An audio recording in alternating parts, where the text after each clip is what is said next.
आइए शुरुआत करते हैं अच्छी और सच्ची खबरों की। काम और कमिटमेंट के आधार पर आपकी सैलरी बढ़ती है। एक दलील वैसे ये भी है कि अच्छा काम करने के लिए जरूरी है कि आपकी सैलरी भी अच्छी हो। यानी अगर जिम्मेदारी और योग्यता के हिसाब से वेतन नहीं होगा तो बेहतर नतीजे नहीं आएंगे। इसीलिए प्राइवेट सेक्टर हो या फिर सरकारी नौकरी पेशा लोगों की समय समय पर सैलरी बढ़ाई जाती है। इसी तरीके से हमारे जनप्रतिनिधियों की भी समय समय पर सैलरी और भत्ते बढ़ाए जाते हैं, क्योंकि व्यक्तिगत खर्च के अलावा भी समाज सेवा से जुड़े उनके अपने खर्च होते हैं।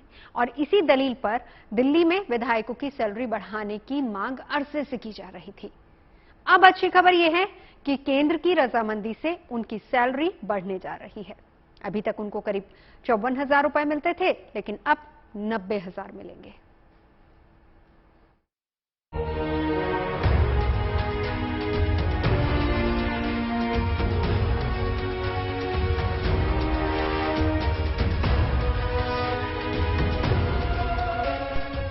या तो सर उगड़ा रहेगा, पैर उगड़े रहेंगे और मच्छर काटेंगे और सर्दी भी लगेगी। मतलब चादर का होना ना होना तो बेकार है। तो ये जो भाव में जिसने ये कहावत बनाई किसी अच्छे संदर्भ में बनाई होगी और किसी एक अच्छे संदर्भ में अभाव के संदर्भ में समझाया गया होगा, लेकिन मानव जाति के लिए सबसे बड़ी खतरनाक कहावत है। मैं ऐसा मानता रहा हूं क्योंकि 6 फीट के आदमी को कभी भी 5 फीट की चादर से संतोष नहीं करना चाहिए। कहते हैं कि पैर उतना ही फैलाना चाहिए जितनी लंबी चादर हो, लेकिन जब विधायकों की सैलरी पर सदन में बात चली तो दिल्ली के डिप्टी सीएम ने साफ कहा कि चादर इतनी तो होनी ही चाहिए कि सर और पैर दोनों अच्छी तरह से ढक जाए। 6 फीट के आदमी को कभी भी 5 फीट की चादर से संतोष नहीं करना चाहिए। उसे हमेशा ये कोशिश करनी चाहिए कि मेरे पास में 7 फीट की चादर आनी चाहिए। आधा फीट नीचे दबाने, सर के नीचे दबाने के लिए भी हो, आधा फीट पैरों के नीचे दबाने के लिए हो, तब अच्छी नींद आएगी। कभी भी ये कोशिश नहीं होनी चाहिए भाई 6 फीट का आदमी 5 फीट की चादर पे काम चला ले। 6 फीट के आदमी को सिद्धांततः एक मानवीय जीवन जीने के लिए 7 फीट की चादर चाहिए। अच्छी बात है कि अब दिल्ली में विधायकों को चादर छोटी होने की शिकायत नहीं होगी। करीब 1 दशक बाद वेतन बढ़ने जा रहा है। केंद्र सरकार की मंजूरी मिलने के बाद वेतन और भत्तों में बढ़ोतरी का बिल सदन में पेश किया गया। हाँ पर जीता प्रस्ताव पारित हुआ। दिल्ली के कानून मंत्री ने विधायकों की जिम्मेदारियों को देखते हुए इस बढ़ोतरी को जायज ठहराया है। किसी भी विधानसभा में, जो बड़ी विधानसभा है उसमें 2.5-3 लाख वोटर्स हैं, तो एक एमएलए जो है, एक विधायक जो है, वो 2-2.5 लाख लोगों का रिप्रेजेंटेशन करता है। उनकी जो अलग अलग प्रॉब्लम्स हैं उनको सही फोरम पे, सही डिपार्टमेंट पे, और जो सैलरी की बात है तो 12,000 रुपए। दिल्ली में पिछले बार साल 2011 में इंक्रीमेंट हुआ था और तब विधायकों की सैलरी 7,000 रुपए से बढ़ाकर 12,000 रुपए कर दी गई थी। हालांकि वेतन और भत्ता मिलाकर विधायकों को अभी तक हर महीने करीब 54,000 रुपए मिल रहे हैं। इसमें वेतन 12,000 रुपए, विधानसभा क्षेत्र भत्ता 18,000, सेक्रेटरियल भत्ता 10,000, वाहन भत्ता 6,000, फोन भत्ता 8,000 और सत्र या मीटिंग में हिस्सा लेने पर रोजाना 1,000 रुपए भत्ता शामिल था। ये कुल रकम करीब 54,000 थी। लेकिन दूसरे राज्यों की तुलना में ये सैलरी बेहद कम थी। लिहाजा साल 2015 में आम आदमी पार्टी की सरकार ने सैलरी में बढ़ोतरी का प्रस्ताव केंद्र सरकार के पास भेजा था, जिसमें विधायकों की सैलरी करीब 2 लाख करने यानी 400% बढ़ाने का प्रस्ताव था। लेकिन केंद्र ने उस प्रस्ताव को खारिज कर दिया और पिछले साल फिर से प्रस्ताव भेजने के लिए कहा गया था। 7 साल बाद 66% सैलरी बढ़ाने पर रजामंदी हो गई है। आम आदमी पार्टी की दलील रही है कि दिल्ली में विधायकों का वेतन देश में सबसे कम रहा।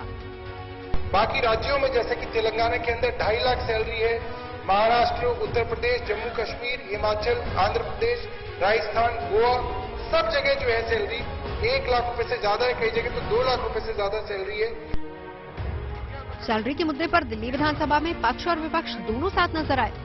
बिल को विधानसभा में मंजूरी मिल गई और अब राष्ट्रपति की मंजूरी के बाद नया वेतन लागू भी हो जाएगा, जिसके मुताबिक विधायकों की सैलरी 30,000 होगी, विधानसभा क्षेत्र भत्ता 25,000, सेक्रेटरियल भत्ता 15,000, वाहन भत्ता 10,000, फोन भत्ता 10,000 रुपए होगा और इस तरह कुल वेतन और भत्ता 90,000 रुपए होगा।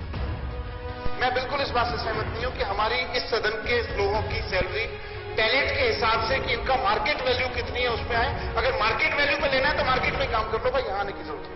मैं समझता हूं कि आज की महंगाई और आज की जरूरतें और वही जो मैंने बात कही कि थोड़ा सा इससे हम सब, इतना नहीं है कि हमारी जरूरतों और इच्छाओं और सबके मुकाबले 10 गुना 20 गुना चीज हो जाए, पर हम सब जिस भाव से यहां आए हैं और जिन परिस्थितियों में है, इस बात को मानते हुए कि ये पैसा किसी कॉरपोरेट की कमाई के प्रॉफिट से नहीं आ रहा है बल्कि टैक्स पेयर्स के पैसे से आ रहा है, तो टैक्स पेयर्स को धन्यवाद करते हुए, एक एक वोटर को, एक एक करदाता को धन्यवाद करते हुए हमें लगता है हम इस सदन को स्वीकार करें और धन्यवाद करते हुए स्वीकार करें एक एक व्यक्ति का जो इस टैक्स को दे रहा है। वेतन और भत्ते के अलावा दिल्ली में विधायकों को कई और सुविधाएं भी मिलती हैं। मेडिकल सुविधा के अलावा गाड़ी के लिए एडवांस की सुविधा है। साथ ही देश में यात्रा करने के लिए सालाना रकम मिलती है। Bureau report, good news today. Delhi विधानसभा के मॉनसून सत्र के पहले दिन ही सभी 70 विधायकों की सैलरी इंक्रीमेंट हो गई। अब चाहे आम आदमी पार्टी के 62 विधायक हो या फिर वहां विपक्ष में बैठे बीजेपी के 8 एमएलए हो, 11 साल से सभी को इसी दिन का इंतजार था। 1 दशक से ज्यादा का वक्त बीत चुका है। 66% इजाफे के साथ ये अब खत्म हुआ। 2011 से वेतन भत्ते के तौर पर मिलने वाली राशि 54,000 से बढ़कर अब 90,000 रुपए हो गई है, जिससे सैलरी के अलावा विधानसभा क्षेत्र भत्ता, सेक्रेटरियल अलाउंस, वाहन अलाउंस और फोन अलाउंस सभी भत्ते शामिल हैं। और एक ही बार में 66% की बढ़ोतरी के बावजूद दूसरे राज्यों के विधायकों की तुलना में दिल्ली के विधायकों की तनख्वाह कम है। ऐसे भी हर राज्य के विधायकों की सैलरी दूसरे राज्यों के विधायकों से अलग होती है, तो ऐसे में यह जानना बेहद जरूरी हो जाता है कि दूसरे राज्यों के विधायकों को कितनी सैलरी मिलती है। तनख्वाह के हिसाब से ज्यादा अमीर तेलंगाना के विधायक हैं, जबकि सबसे कम सैलरी वाले विधायक त्रिपुरा के हैं। तो ऐसे में हम आज विधायकों को सबसे ज्यादा वेतन और सबसे कम वेतन देने वाले 5 राज्यों के बारे में जानेंगे। सबसे पहले बात कर लेते हैं ज्यादा सैलरी वालों की, और वो भी लोग जिनको ज्यादा भत्ते मिलते हैं। ऐसे 5 राज्यों के बारे में आइए हम आपको बताते हैं देश में किस राज्य के विधायकों को कितनी तनख्वाह मिलती है। सबसे ज्यादा वेतन तेलंगाना के विधायकों को मिलता है। उनको वेतन भत्ते के तौर पर 2,50,000 रुपए मिलते हैं। हालांकि तेलंगाना के विधायकों को सैलरी तो सिर्फ 20,000 ही मिलती है, लेकिन भत्ते के रूप में 2,30,000 रुपए मिलते हैं। तेलंगाना के बाद सबसे ज्यादा वेतन देने वाले राज्यों के तौर पर बारी आती है महाराष्ट्र की। यहां सैलरी और अलाउंस को जोड़ दिया जाए तो विधायकों को 2,32,000 रुपए मिलते हैं। अब चाहे उत्तराखंड भले ही छोटा सा पहाड़ी राज्य हो, लेकिन उसके विधायकों को तनख्वाह के तौर पर बड़ी राशि मिलती है। उत्तराखंड के विधायक वेतन भत्ते के तौर पर हर महीने 1,98,000 रुपए अपने घर ले जाते हैं। विधायकों को सबसे ज्यादा सैलरी देने के लिहाज से हिमाचल प्रदेश चौथे नंबर पर है। इस वक्त सैलरी और अगर अलाउंसेस की बात कर ली जाए तो 1,90,000 रुपए हिमाचल के विधायकों को मिलते हैं। 5वें नंबर पर आता है उत्तर प्रदेश। 403 सदस्य वाली इस विधानसभा के सदस्यों को तनख्वाह के तौर पर 1,87,000 रुपए मिलते हैं। अब इसके बाद जम्मू कश्मीर, हरियाणा, बिहार, राजस्थान, आंध्र प्रदेश, गोवा, पंजाब और गुजरात की बारी आती है, जहां के विधायकों को दिल्ली के विधायकों की तुलना में ज्यादा सैलरी मिलती है। लेकिन इस देश में कुछ ऐसे भी राज्य हैं जहां विधायकों को दिल्ली के जनप्रतिनिधियों की तुलना में बेहद कम तनख्वाह मिलती है। अब ऐसे कौन से राज्य हैं ये भी आपको बताते हैं। देश में सबसे कम सैलरी देने वाले राज्यों के तौर पर त्रिपुरा का नाम आता है, जो सबसे आगे है। अपने विधायकों को वेतन भत्ते के नाम पर हर महीने सिर्फ 34,000 रुपए मिलते हैं। विधायकों को सबसे कम वेतन भत्ता देने के मामले में राज्यों की अगर बात करें तो त्रिपुरा के बाद नॉर्थ ईस्ट की स्टेट की ही बारी आती है, जिनमें शामिल है नागालैंड के विधायक। सैलरी और अलाउंस के तौर पर उनको 36,000 रुपए मिलते हैं। नागालैंड के विधायकों की तुलना में मणिपुर के विधायकों को 1,000 रुपए थोड़ा ज्यादा मिल जाता है। सैलरी और अलाउंस के नाम पर मणिपुर के विधायक हर महीने सिर्फ 37,000 रुपए ही ले पाते हैं। अगर हम असम की बात करें तो उसके विधायकों को 42,000 तनख्वाह के तौर पर मिलते हैं। मिजोरम के विधायकों को भी कम ही सैलरी मिलती है, 43,000 रुपए सैलरी और अलाउंस के तौर पर उनको मिलते हैं। अरुणाचल प्रदेश का जिक्र भी यहां करना जरूरी है, क्योंकि 60 विधायकों को वेतन भत्ते के नाम पर 49,000 रुपए मिलते हैं। जबकि मेघालय की अगर बात करें तो उसके विधायकों की सैलरी भी दिल्ली की तुलना में काफी कम है। इस वक्त मेघालय के विधायकों को सिर्फ 59,000 रुपए ही मिलते हैं। हालांकि सैलरी अलाउंस के अलावा विधायकों को कई दूसरी सुविधाएं भी मिलती हैं। हर साल 1 करोड़ रुपए से लेकर 8 करोड़ रुपए तक की विधायक निधि के अलावा सरकारी आवास, मेडिकल सुविधा, कार्यकाल खत्म होने के बाद पेंशन भी उनको दी जाती है और इसके लिए एक व्यक्ति के साथ रेल यात्रा भी उनको मुफ्त में दी जाती है। अब आपको योगी 2.0 के 100 दिन का रिपोर्ट कार्ड दिखाते हैं। आज से 100 दिन पहले 10 मार्च को उत्तर प्रदेश को फिर एक बार योगी सरकार मिली। मार्च 2022 में योगी आदित्यनाथ दूसरी बार यूपी के मुख्यमंत्री बने। अब योगी सरकार दूसरे कार्यकाल में 100 दिन पूरे कर चुकी है। सीएम योगी आदित्यनाथ आज अपनी सरकार के 100 दिन के रिपोर्ट कार्ड के साथ जनता के सामने आए। इस दौरान सीएम योगी आदित्यनाथ ने 100 दिन के कामकाज का लेखा जोखा राज्य की जनता के सामने रखा। साथ ही वो रोड मैप भी दिखाया जिस पर चलकर यूपी को विकास के रास्ते पर आगे ले जाने का संकल्प उन्होंने किया है। सेवा, सुरक्षा और सुशासन को उन्होंने अपनी सरकार का मूल मंत्र बताया।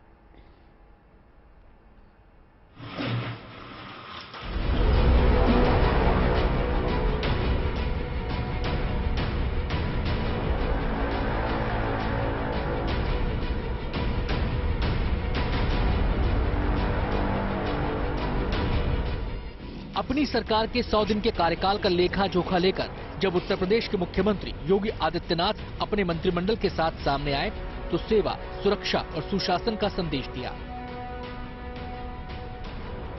योगी आदित्यनाथ ने सरकार के दूसरे कार्यकाल के 100 दिन जनता की सेवा, सुरक्षा और सुशासन को समर्पित किए और अपने दूसरे कार्यकाल का एजेंडा भी जनता के सामने रख दिया। दूसरा कार्यकाल जो हमें उत्तर प्रदेश की जनता जनार्दन ने दिया है, इस दूसरे कार्यकाल में एक नई उड़ान के साथ हम सब अपनी यात्रा को आगे बढ़ा रहे हैं। योगी सरकार के 100 दिन के कार्यकाल में जिन नीतियों और फैसलों की देश भर में खूब चर्चा हो रही है, उनमें सबसे अहम है अपराध और अपराधियों के खिलाफ जीरो टॉलरेंस की नीति। यूपी में बुलडोजर अपराध और अपराधियों में खौफ का नया नाम बन गया। सीएम योगी ने अवैध कब्जों के खिलाफ कार्रवाई को खुली छूट दे रखी है। बाबा का बुलडोजर भूमाफिया पर कहर ढा रहा है। अवैध निर्माण को जमींदोज कर दिया। सरकारी आंकड़ों के मुताबिक प्रदेश में 844 करोड़ की संपत्ति पेशेवर अपराधियों और माफिया से जब्त की गई। 2017 के बाद से अब तक करीब 2,925 करोड़ से अधिक की अवैध संपत्ति जब्त की गई है। अपराध और अपराधियों के प्रति जीरो टॉलरेंस की सरकार की नीति प्रभावी ढंग से प्रदेश के अंदर क्रियान्वित हुई और इन 100 दिनों में भी प्रदेश के अंदर हमारी सरकार ने 844 करोड़ रुपए की माफियाओं की और पेशेवर अपराधियों की संपत्ति को जब्त करके अपनी उस प्रतिबद्धता को एक बार फिर से सबके सामने प्रस्तुत किया है। हालांकि बाबा की इस बुलडोजर नीति को लेकर सवाल भी उठते रहे हैं और इस नीति का विरोध करने वाले इसे लेकर सुप्रीम कोर्ट तक चले गए। अपराध और अपराधियों के खिलाफ योगी सरकार की जीरो टॉलरेंस नीति का ही नतीजा है कि कई अपराधियों ने थाने में जाकर खुद आत्मसमर्पण कर दिया। यूपी में दूसरी बार योगी आदित्यनाथ की सरकार बनने के साथ ही लाउडस्पीकर विवाद जोर पकड़ने लगा। महाराष्ट्र से उठा तूफान दिल्ली हिंसा के दौरान भी गहराता दिखा। लाउडस्पीकर हटाने को लेकर देश भर में कई जगह खूब हल्ला हंगामा हुआ, लेकिन यूपी में लाउडस्पीकर न सिर्फ शांति से उतारे गए बल्कि उनकी आवाज भी तय मानकों के मुताबिक की गई। ये पहली बार हुआ कि धर्मस्थलों से माइक हट जाएं और अनावश्यक शोरगुल से लोगों को मुक्ति मिले। 1,20,000 से अधिक ऐसे माइक थे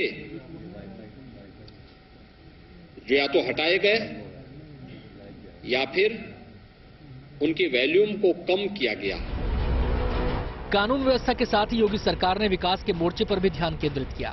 योगी सरकार ने 26 मई को उत्तर प्रदेश सरकार का बजट पेश किया। ये यूपी के इतिहास का सबसे बड़ा लगभग 6,15,000 करोड़ से ज्यादा का बजट था।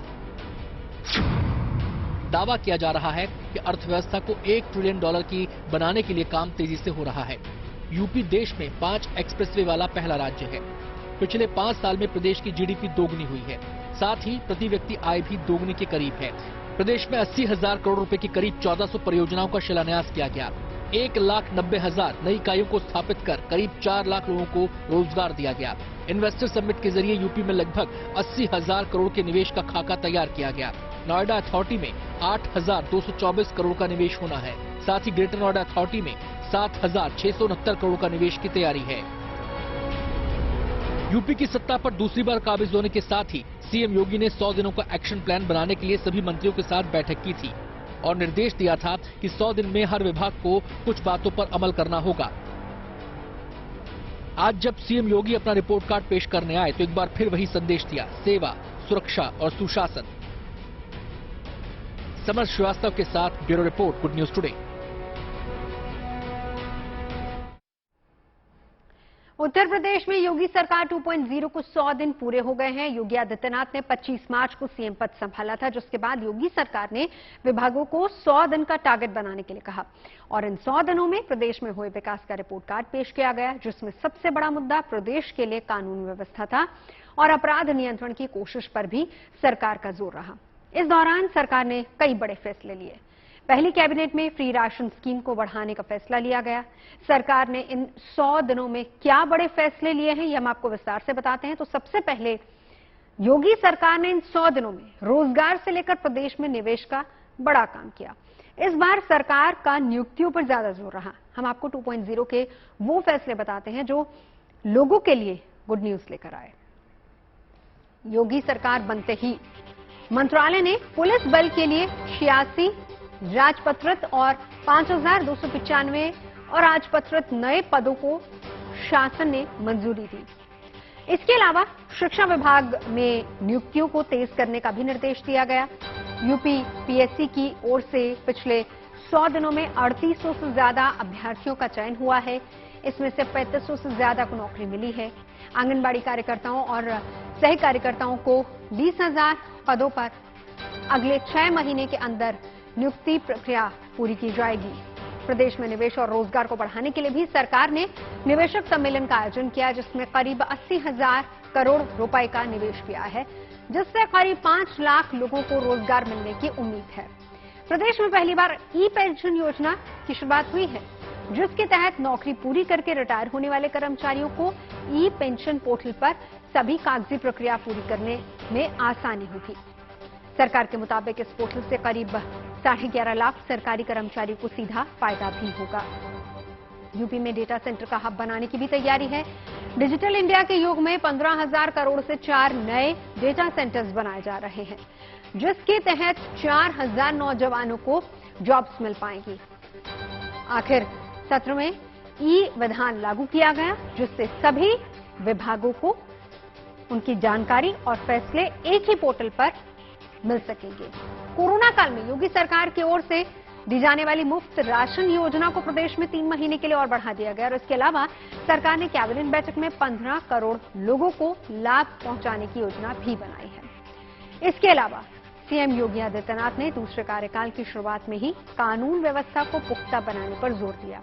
एसडीएम, एसओ और तहसीलदारों को निर्देश दिया गया कि अपने अपने क्षेत्र में नागरिकों की समस्याओं के तुरंत समाधान के लिए रात में भी तैनाती पर वो रहे। उत्तर प्रदेश में महिला होमगार्ड्स को एंटी टेररिस्ट मॉड्यूल की ट्रेनिंग देने के निर्देश भी मुख्यमंत्री ने दिए। यूपी में होमगार्ड्स के 20% पदों पर महिलाओं की भर्ती के लिए प्रक्रिया भी शुरू हो गई है। वहीं लाउड स्पीकर विवाद, जिस पर पूरे देश में बवाल मचा, उस पर मुख्यमंत्री योगी आदित्यनाथ ने एक बड़ा फैसला लिया। उन्होंने धार्मिक स्थलों पर बजने वाले लाउड स्पीकर्स की आवाज को परिसर तक ही सीमित करने का आदेश जारी किया। प्रदेश में तमाम धार्मिक स्थलों से लाउड स्पीकर्स को हटाए जाने की कार्रवाई हुई, जिसमें सबसे खास बात थी कि इस कार्रवाई को लेकर किसी प्रकार का कोई तनाव नजर नहीं आया और इस फैसले की तारीफ खुद देश के प्रधानमंत्री नरेंद्र मोदी ने भी की थी। अवैध ऑटो स्टैंड्स को लेकर योगी सरकार के दूसरे कार्यकाल के 100 दिन के भीतर ही कार्रवाई भी की गई। अवैध स्टैंड्स को खत्म करने के लिए स्टैंड्स को नियमित करने का निर्देश दिया गया। स्टैंड्स को ठेकों में दागदार स्टैंड के ठेकों में किसी भी दागदार को किसी भी स्थिति में शामिल नहीं कराया जाएगा। हालांकि इस आदेश को लागू करने की कार्रवाई फिलहाल अभी चल रही है। सरकारी तंत्र में भ्रष्टाचार, लापरवाही और जनहित की अनदेखी पर बड़ा फैसला लिया गया। उत्तर प्रदेश सबसे ज्यादा पेपर लीक के मामले में घिरा रहा, जिस पर प्रदेश की छवि सुधारने के लिए सीएम योगी आदित्यनाथ ने दूसरे कार्यकाल में अधिकारियों को परीक्षाओं में पेपर लीक पर सख्ती बरतने का आदेश दिया। यूपी सरकार के 100 दिन पूरे होने पर प्रदेश के विकास की रफ्तार पर मेरे सहयोगी अभिषेक मिश्रा ने यूपी के डिप्टी सीएम केशव प्रसाद मौर्य से भी बात की। सुनिए केशव प्रसाद मौर्य के 100 दिन पूरे होने पर क्या उनका कहना है और यूपी के विकास को लेकर क्या है सरकार का रोडमैप। जो संकल्प लिया था वह कहां तक पूरा? जो संकल्प लिए थे उससे आगे बढ़कर के कार्य किया गया है और मैं आज के दिन सभी प्रदेश के वासियों को बहुत मंगल कामनाएं, शुभकामनाएं देता हूं। सरकार ने संकल्प पत्र के माध्यम से पार्टी ने जो वादा किया है, सरकार ने उस वादे को पूरा करने का एक मिशन के रूप में, मिशन मोड पे काम किया है, उसको हम आगे बढ़ाएंगे। कोई भी ऐसा सेक्टर नहीं है, चाहे वह विकास का मामला हो, चाहे गरीब कल्याण का मामला हो, चाहे इंफ्रा का मामला हो, हर क्षेत्र में प्रदेश आगे आने वाले दिनों में किस तरीके का और प्रारूप दिखेगा? अगली प्राथमिकताएं क्या होंगी? प्राथमिकताएं तय हैं, आपको उस समय हमने दिया था। प्राथमिकताएं तय हैं, हर 100 दिन के बाद 6 महीने में और फिर 2 साल में। साफ तौर पर उत्तर प्रदेश के उप मुख्यमंत्री सीधे तरीके से इस बात को कह रहे हैं कि 100 दिन के एजेंडे को पूरा किया गया और उम्मीद से ज्यादा काम यहां पर किया गया है, जिसको लेकर के उनका दावा सामने आया है। लखनऊ से कैमरामैन गौरव के साथ अभिषेक मिश्रा। योगी 2.0 में योगी सरकार माफियाओं पर पहले से भी ज्यादा एक्शन ले रही है और ये बात इससे साफ हो जाती है कि योगी सरकार ने कार्यकाल के शुरुआती 30 दिन में ही 100 से ज्यादा अपराधियों और माफियाओं की संपत्ति पर बुलडोजर चलवाया और इन 100 दिन में ही 525 एनकाउंटर्स हुए, जिसमें 62 माफिया और 284 करोड़ की संपत्ति जब्त हुई है। जाहिर है कि माफियाओं पर लगाम कसने के लिए सरकार ने कड़ा रुख अख्तियार किया हुआ है और इसी लिस्ट में सबसे पहला नाम खनन माफिया हाजी इकबाल का आता है। हाजी इकबाल की सहारनपुर की करीब 127 करोड़ की संपत्ति जब्त की गई है। बलरामपुर में पूर्व सांसद रिजवान जहीर की 14.30 करोड़ की संपत्ति जब्त की गई। माफिया डॉन मुख्तार अंसारी की गाजीपुर और मऊ में 14.21 करोड़ की संपत्ति जब्त की गई और इसके बाद प्रयागराज में अतीक अहमद की 5 करोड़ की संपत्ति पर लगाम लगाई गई है। आजमगढ़ में ध्रुव सिंह उर्फ कुंटू सिंह की 4.80 करोड़ की संपत्ति जब्त की गई है। भदोही में विजय मिश्रा की 4.1 करोड़ की संपत्ति जब्त की गई। इसके बाद संजीव महेश्वरी उर्फ जीवा पर शिकंजा कसना शुरू किया गया और जीवा की मुजफ्फरनगर में 4 करोड़ की संपत्ति जब्त की गई। गैंगस्टर खान मुबारक पर योगी सरकार ने हंटर चलाया और अंबेडकर नगर में 1.93 करोड़ रुपए जब्त किए। आगे बढ़ते हैं, महाराष्ट्र की बात करते हैं क्योंकि महाराष्ट्र विधानसभा में सोमवार को यानी कि आज फ्लोर टेस्ट के वक्त जैसी उम्मीद थी वैसा ही हुआ। शिंदे सरकार ने विश्वास मत जीत लिया। सरकार को 164 विधायकों का समर्थन मिला। इस तरह पिछले कुछ दिनों से महाराष्ट्र में जो राजनीतिक अस्थिरता थी वो खत्म हो गई। राजनीतिक तस्वीर भी बिल्कुल साफ हो गई है। शिवसेना का शिंदे गुट और बीजेपी एक साथ सरकार में है और इस सरकार के मजबूती से चलने का दावा भी किया जा रहा है। चलिए हम देखते हैं कि आज सदन में शिंदे सरकार ने किस तरह से विश्वास मत हासिल किया। एकनाथ संभाजी शिंदे 1, देवेंद्र गंगाधरराव फडणवीस 2।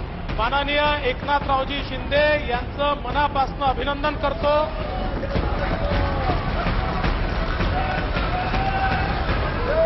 सदस्यांची संख्या 164 म्हणजे जास्त असल्यामुळे सदरूप प्रस्ताव संमत झाला असे मी घोषित करतो।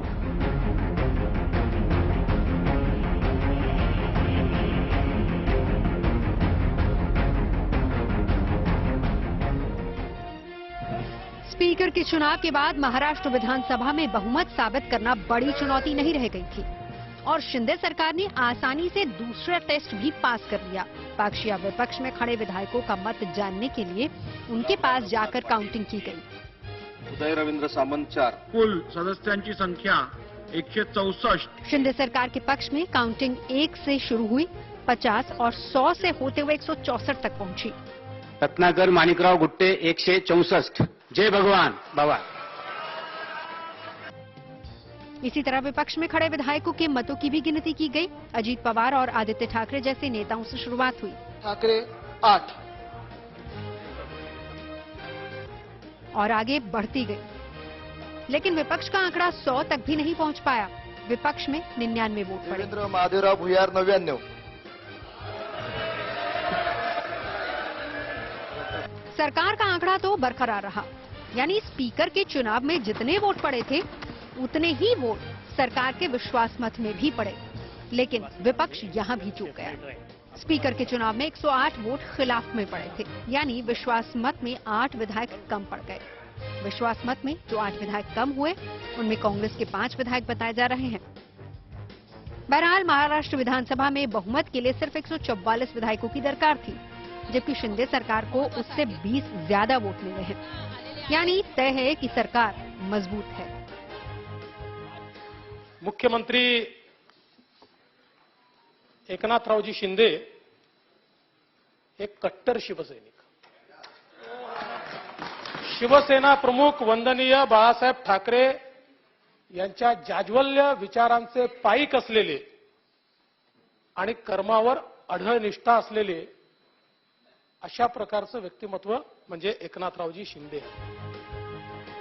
उधर आसानी से बहुमत साबित करने के बाद बीजेपी और शिवसेना के शिंदे गुट ने सदन का आभार जताया।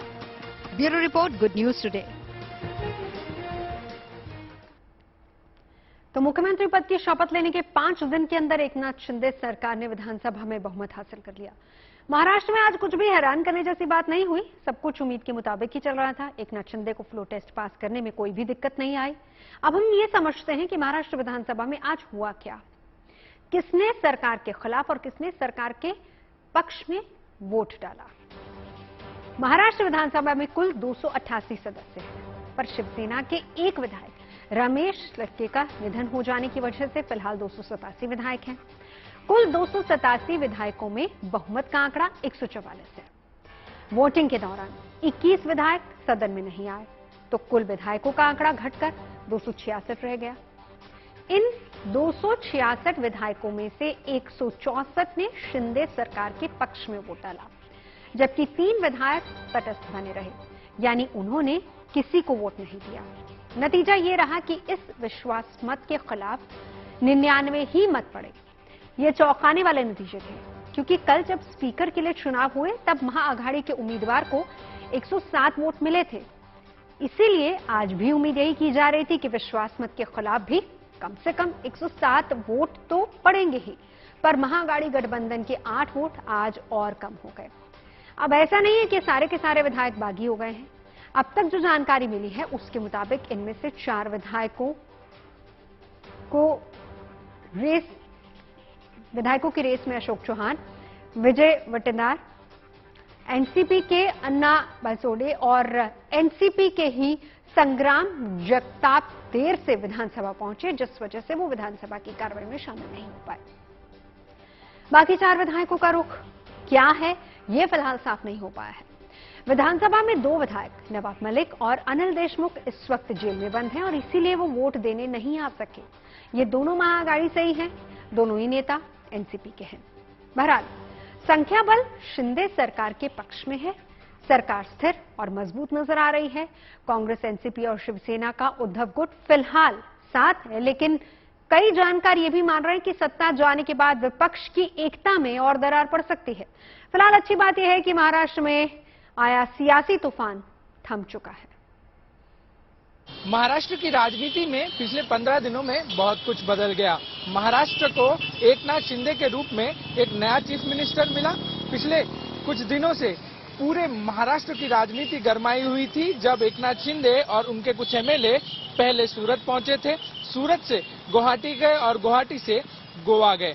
ऐसे में 3 दिन पहले ही एकनाथ शिंदे ने महाराष्ट्र के चीफ मिनिस्टर के रूप में शपथ ली है और उसके बाद आज महाराष्ट्र की राजनीति में सबसे महत्वपूर्ण दिन था। ये महत्वपूर्ण दिन इसी के लिए था क्योंकि आज शक्ति प्रदर्शन का दिन था, फ्लोर टेस्ट होना था और उस फ्लोर टेस्ट के लिए लगातार जो उद्धव गुट की शिवसेना है वो ये कह रही थी कि जब भी फ्लोर टेस्ट होगा जो शिवसैनिक, बागी शिवसैनिक जो गुवाहाटी में थे वो उनकी तरफ होंगे। मगर आज पूरी तस्वीर बदल गई। जब फ्लोर टेस्ट हुआ तो उद्धव गुट के जो शिवसैनिक थे उनको सिर्फ 99 वोट मिले और जो नया शिवसेना गुट है, एकनाथ शिंदे का गुट है, उनको 164 वोट मिले। सारी तस्वीर बदल गई और शक्ति प्रदर्शन जो है वो इस नई शिवसेना ने किया है। ऐसे में फ्लोर टेस्ट भी जीत लिया है और अब सरकार आधिकारिक तौर पर जो है वो एकनाथ शिंदे और भारतीय जनता पार्टी चलाएगी। कैमरामैन साहिल चौहान के साथ पारस दामा, गुड न्यूज टुडे। महाआघाड़ी गठबंधन के हाथ से सरकार खिसक चुकी है, पर सियासी दांवपेच अभी भी चल रहे हैं। अब बड़ी बड़ी बयानबाजियां हो रही हैं। शिंदे सरकार के विश्वास मत हासिल करने के बाद एनसीपी चीफ शरद पवार ने कहा है कि सरकार 6 महीने से ज्यादा नहीं चल पाएगी। ये बातें उन्होंने मुंबई में एनसीपी विधायकों की मीटिंग के दौरान कही। अब ये बात पवार अपनी खेमे में फूट रोकने के लिए कह रहे हैं या फिर सचमुच उनके पास कोई प्लान है, ये तो आने वाला वक्त ही बताएगा। लेकिन आज देवेंद्र फडणवीस ने मजाक उड़ाने वालों को करारा जवाब दिया है। सुनिए उन्होंने क्या कहा। जेव्हा महाविकास आघाडीचं सरकार आलं त्यावेळीच मी सांगत होतो की हे सरकार अनैसर्गिक आहे, हे सरकार टिकणार नाही। माझी खूप टिंगलटवाळी झाली। मी एक कविता म्हटली होती, मी पुन्हा येईल।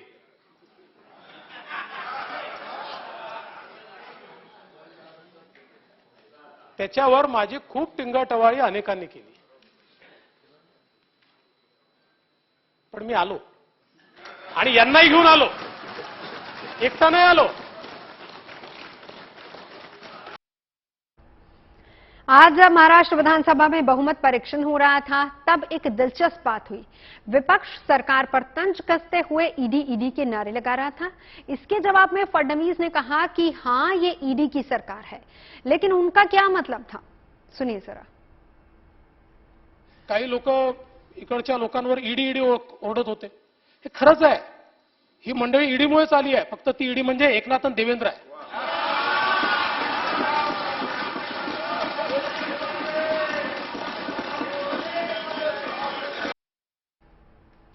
एकनाथ शिंदे महाराष्ट्र की राजनीति के नए नायक बनकर सामने आए हैं। जमीन की राजनीति से शुरू करके सत्ता के शिखर तक पहुंचना आसान नहीं होता, लेकिन अपने काम और अपनी प्रतिबद्धता से उन्होंने ये कर दिखाया है। और उनकी जिंदगी में कई चुनौतियां आई। उनके सामने ही उनके बच्चे सतारा में पानी में डूब गए। बच्चों की मौत ने उनको तोड़ दिया था, लेकिन वो फिर से खड़े हुए, आगे बढ़े। आज विधानसभा में भी शिंदे जब इस बात का जिक्र कर रहे थे तो वो भावुक हो गए। सदन में बहुमत का आंकड़ा पाने के साथ ही शिंदे ने 2 दिन के भीतर महाआघाड़ी को दूसरी बार पटखनी दी है। लेकिन आगे उनकी राह में क्या चुनौतियां होंगी ये फिलहाल नहीं कहा जा सकता। 11 जुलाई को सुप्रीम कोर्ट में भी महाराष्ट्र को लेकर अहम सुनवाई है, इसीलिए अभी सियासी दलों की नजर फिलहाल कोर्ट पर है।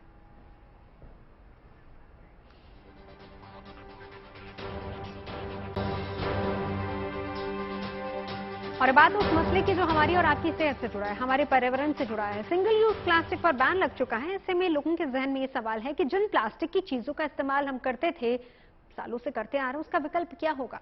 इसका जवाब आपको दिल्ली में आयोजित प्लास्टिक विकल्प मेले में मिल जाएगा, जहां रोजमर्रा की चीजों का हर वो सामान मौजूद है जो प्लास्टिक से नहीं बना। देखिए मेरी सहयोगी तेजश्री की रिपोर्ट। पर्यावरण को ध्यान में रखते हुए सरकार ने सिंगल यूज प्लास्टिक पर प्रतिबंध लगा दिया है। 19 ऐसी चीजें हैं जिनके इस्तेमाल पर रोक लगा दी गई है। इन्हीं सब बातों को ध्यान में रखते हुए राजधानी में प्लास्टिक विकल्प मेले का आयोजन किया गया है। आपको जानकर हैरानी होगी कि साल भर में 40 करोड़ टन का कचरा प्लास्टिक का पैदा होता है, तो सोचिए पर्यावरण को कितना नुकसान होता है। इन्हीं सब बातों को ध्यान में रखते हुए इस मेले का आयोजन किया गया है, जिसमें रिड्यूस, रिसाइकिल और रीयूज पर जोर दिया गया है। कैसे प्लास्टिक को आप रीयूज कर सकते हैं, रिसाइकिल कर सकते हैं और साथ ही साथ प्लास्टिक को कैसे रिप्लेस किया जा सकता है। यहाँ पर कई सारे आइटम्स ऐसे भी मौजूद हैं। तो चलिए आपको दिखाते हैं कि प्लास्टिक विकल्प मेले में आपके लिए क्या कुछ बेहतरीन विकल्प मौजूद है। इलेक्ट्रिसिटी से चलने वाले फ्रिज तो आपने देखे ही होंगे, लेकिन उससे जुड़े कई सारे डिसएडवांटेजेस के बारे में भी आपने सुना होगा। लेकिन यहाँ पर इस वक्त जहाँ मेरी मौजूदगी है, यहाँ पर ये मिट्टी का फ्रिज बनाया गया है। आप देख सकते हैं कि इसमें ऊपर पानी रखने के लिए भी जगह है, जिससे नीचे फ्रिज में जो आप चीजें रखने वाले हैं उनको ठंडा किया जाएगा और इसीलिए इसे खास तौर पर सिर्फ और सिर्फ मिट्टी से बनाया गया है। किसी तरह की इलेक्ट्रिसिटी का इस्तेमाल इसमें नहीं किया जाएगा। मेघा जी हमें बताएंगे कि किस तरह से ये फ्रिज खास है और इसकी क्या कुछ खास बात है। मेघा जी, किससे बना है और इसकी खास बात क्या है? ये मिट्टी से बना है फ्रिज और इसकी सबसे खास बात ये है कि ये बिजली से नहीं चलता है और नॉर्मल फ्रिजेस कार्बन एमिट करते हैं, खाने को बहुत चिल कर देते हैं। तो हमें वो खाना को डायरेक्ट हम खाएंगे तो वो बाहर आता है तो हमको लगता है कि बहुत ठंडा हो गया है, जो कि सेफ नहीं है। मिट्टी का कोई भी चीज़ में आप यूज़ करेंगे तो उसका न्यूट्रिशन भी उसी में ही रहेगा, कूल रहेगा खाना, चिल रहने के जगह आप उसको डायरेक्ट यूं ही कंज्यूम कर सकते हैं। और जो ये कंसेप्ट से काम करता है वो ये पर्कुलेशन से ही काम करता है। पानी डालेंगे, पूरा ये रिस्क के पूरा ठंडा हो जाएगा, पूरा इसका चेम्बर्स ठंडे हो जाएंगे, सब जगह इसके लिए होल्स बने हुए अंदर, सब जगह पानी पहुंच जाएगा, जिसके चलते पूरा फ्रिज ठंडा हो जाएगा। उसके चलते रखा हुआ अंदर सामान सारा कुछ ठंडा रहेगा। फ्रूट्स एंड वेजिटेबल्स जो है वो 4 to 5 days तक फ्रेश रहते हैं। डेयरी प्रोडक्ट्स जो है वो 1 day के लिए फ्रेश। ये सारी चीजें जो इस वक्त आप देख रहे हैं, चाहे वो हैंडबैग्स हो, पर्सेस हो, डाइनिंग टेबल पे रखने वाली एसेसरीज हो या फिर छोटा सा गुल्लक हो, बॉटल बैग हो, ये सभी चीजें जो है घर के ड्राई वेस्ट से बनाई गई हैं, रैपर से बनाई गई हैं, सूखे फूलों से बनाई गई हैं। ये चीजें तो डिफरेंट है ही, लेकिन इन्हें बनाया भी डिफरेंटली एबल्ड लोगों ने है। हमारे साथ दिलीप जी अवाकायम से बात करने के लिए मौजूद हैं। दिलीप जी, कई सारी यूनिक चीजें हैं और इन्हें बनाया भी आप ही जैसे यूनिक लोगों ने है। कैसे बनाया है इन्हें, क्या खास है इसमें? एक्चुअली ये जितनी भी चीजें हैं, सारी चीजें हमें यहाँ वहाँ से कहीं से नहीं, आप लोगों के घरों से ही मिलती हैं। आप लोगों के घरों में मैं दिखाना चाहूँगा थोड़ा सा। आप लोगों के घरों में डेली यूज होता है, दूध का पैकेट्स डेली आते हैं, ब्रेड डेली आते हैं, Maggi, chips, biscuits, namkeens daily आती हैं, राइट। तो आप लोगों के घरों से जितने भी पैकेट्स निकलते हैं वो आप लोग एनवायरनमेंट में डंप करते हैं। दिल्ली में तो एमसीडी की गाड़ी आती है और वो क्या कहते हैं जा करके डालती है।